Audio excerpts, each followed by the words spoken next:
aware of a leak investigation at this time. I, for one, do not reveal details about the president's private meetings without his permission to do so. But certainly the president does not like when people leak. He takes that very seriously. This entire administration takes that seriously, and that's why you've seen at agencies some of the cabinet secretaries have been given the authority by the president to let go of staff who are engaged in such leaks, especially those that risk American national security. Karoline Leavitt, 27, sat in her office early one morning, reviewing policy briefs and preparing for a media appearance. The quiet was broken when her encrypted phone buzzed with a cryptic message: "Withdraw your statement on federal funding or consequences will follow. Consider your future." 44th. Karoline knew exactly what it meant. The 44th president of the United States, Barack Obama. She had gone viral the night before criticizing federal grants to political nonprofits, a topic that had garnered 10 million views an hour. Now someone was trying to silence her. She didn't panic. Instead, Karoline saved a screenshot of the threat and sent it to her private legal advisor, signaling she wouldn't back down. Her comms director, Scott, entered with urgent news. CNN and Fox both wanted her response to the funding scam, but Karoline had bigger plans. She wasn't going to let Obama's shadowy influence go unnoticed. She needed a platform big enough to expose it. By mid-morning, Karoline's office had become a war room. Cable feeds flickered and messages flooded in, but the White House was silent. Then at 10:47 a.m., her aide, Ila, entered with a disturbing folder. Inside were grainy photos of Karoline's encrypted messages and a figure wearing a black coat and aviator sunglasses in a DC cafe. The evidence confirmed it. Obama wasn't just watching, he was pulling strings behind the scene. Karoline decided to make this public, but not on her own terms. She booked an appearance on 60 Minutes, a prime opportunity to confront the power behind the curtain. Moments before taping, the producer warned her against mentioning Obama, but Karoline wouldn't be intimidated.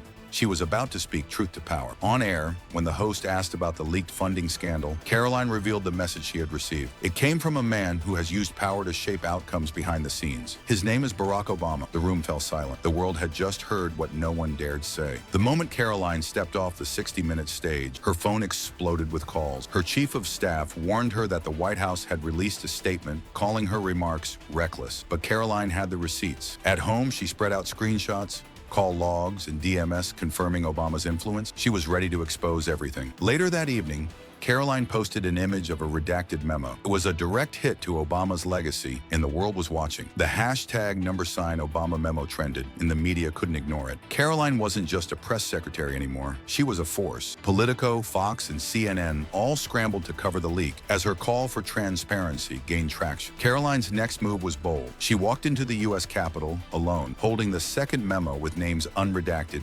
including Barack Obama's. As she presented the evidence, she confronted the Senate about the shadows of power that manipulated decisions behind closed doors. The room was silent, the tension palpable. Karoline's words had struck a chord, and even some Republicans began to support her call for a full investigation. This wasn't just a scandal anymore, it was a constitutional crisis. The moment quickly went viral. People across the country demanded answers, and Karoline wasn't backing down. She wasn't playing politics, she was standing up for the truth, exposing a network of unelected figures pulling the strings behind closed doors. Days later, Obama finally broke his silence. In a carefully worded interview, he didn't deny the authenticity of the documents. Instead, he dismissed it as political motivation. But Karoline was ready. She responded with even more proof, showing how these shadow figures were influencing key policy decisions. The public wasn't buying the spin. The situation reached its boiling point during the House Oversight Committee hearing. Karoline stood firm, unwavering, as she revealed the full extent of the shadow government that had been controlling the narrative. The room reacted with a mix of shock and admiration, erupting into applause. This was no longer just a scandal. It was the start of a much-needed reckoning. Karoline's courage had become a beacon of hope for those who had long felt powerless. She didn't flinch in the face of threats. She stood taller,